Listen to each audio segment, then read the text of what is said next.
Attendue depuis longtemps, la salle festive L'Arlecchino voit enfin le jour. Un projet vieux d'environ 30 ans, parlant à l'époque de salle polyvalente. Concrétisation donc de cette salle dite multifonction, aux fonctions multiples parfaites, allant des rassemblements familiaux au spectacle, une belle prouesse réalisée par la municipalité. Mais pourquoi ce nom? Alors tout le monde connaît l'Arlequin, personnage de la comédie italienne, tout le monde connaît notre image italienne qui nous semble importante à retenir avec l'histoire du façonnage de la ville avec Monsieur Lemot après les guerres de Vendée. Et puis les multifacettes de l'Arlequin correspondent aussi aux multifacettes de notre belle ville. Arlecchino, c'est aussi le nom d'un roi de la mythologie germanique qui s'appelle Erla, traduction française d'un diable dénommé Hellequin ou roi de l'enfer. Donc vous comprenez, histoire italienne et puis histoire contemporaine. Salle aux multifacettes au service de tous, oui, mais à certaines conditions. La destination première, c'est une salle qui se veut être pouvoir accueillir les repas de famille, les fêtes familiales, autour des mariages, des baptêmes ou tout autre anniversaire. Donc c'est d'abord pour les Clissonnaises et les Clissonnais. Et puis ensuite, on a souhaité pouvoir y faire des séminaires, des salons pour les entreprises. Et puis enfin, c'est dédié aussi aux associations de Clisson ou d'ailleurs qui ont besoin de se réunir, soit pour faire des spectacles, soit pour faire des assemblées générales ou toute autre manifestation, forum ou dépôt-vente. Et donc, avec la vie clissonnaise, 150 associations, avec les entreprises clissonnaise, on a plus de 4000 emplois sur Clisson, et puis finalement la vie municipale, on a un champ d'utilisation qui doit nous permettre d'utiliser la salle très régulièrement. Vous parliez des associations, cela fait longtemps qu'elles réclament une salle de spectacle, comme ce qu'on peut avoir à l'espace Bellevue de Gétigné. Est-ce que vous pensez que cette salle multifonction peut répondre à ce besoin, malgré l'aspect très basique des infrastructures présentes ? Donc, pour ce qui concerne les spectacles, on a un espace scénique qui fait 100 mètres carrés avec un éclairage, mais en fonction des spectacles, il y aura besoin de régie supplémentaire, d'éclairage supplémentaire, de son supplémentaire en fonction de si on est sur du son amplifié ou pas. Et donc la salle est bien prévue pour faire des spectacles et en fonction du spectacle qui sera proposé, préparé, les associations ou les entreprises qui utiliseront le lieu devront ramener un petit peu de matériel technique. Pourrions-nous avoir un petit rappel sur les budgets ?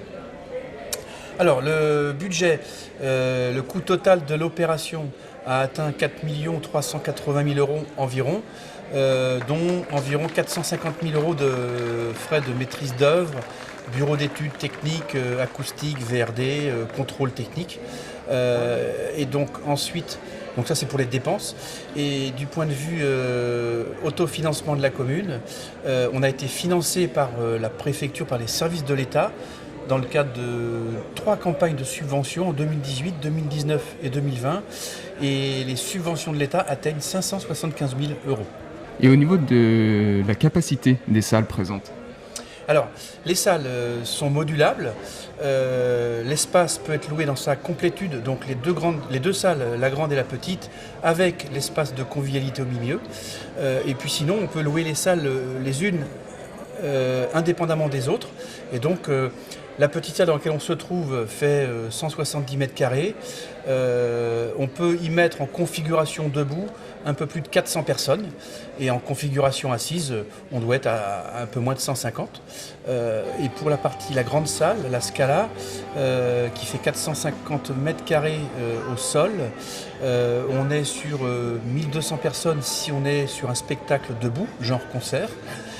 Et puis si on est en situation de repas, on est environ à 350 personnes. Donc après c'est modulable, mais voilà en gros les capacités.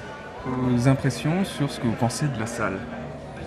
Moi je suis d'abord très heureux d'être de nouveau à Clisson aujourd'hui pour l'inauguration de cette salle donc Arlecchino, qui a été voulue par la municipalité de Clisson, qui répond à un besoin local.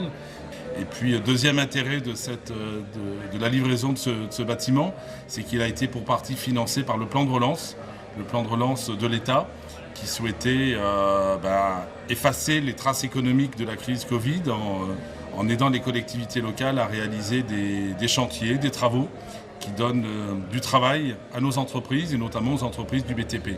Et que pensez-vous que cette salle va apporter pour Clisson et sa région ? Le maire a bien vendu au service de l'État ce projet, parce que l'État l'accompagne fortement avec 575 000 €. C'est quand même une grosse subvention, parce que la mairie nous a expliqué combien cet équipement allait être utile aux habitants, non seulement de Clisson, mais éventuellement des communes voisines. Et puis cet équipement va jouer un rôle dans le Hellfest, qui est un événement de renommée européenne, voire internationale. Et je crois que ça servira de base arrière pour les 4000 bénévoles qui sont engagés sur le Hellfest. Donc on voit bien l'intérêt public de ce projet. Une belle réalisation donc indispensable à la ville de Clisson. La salle multifonction au service de tous.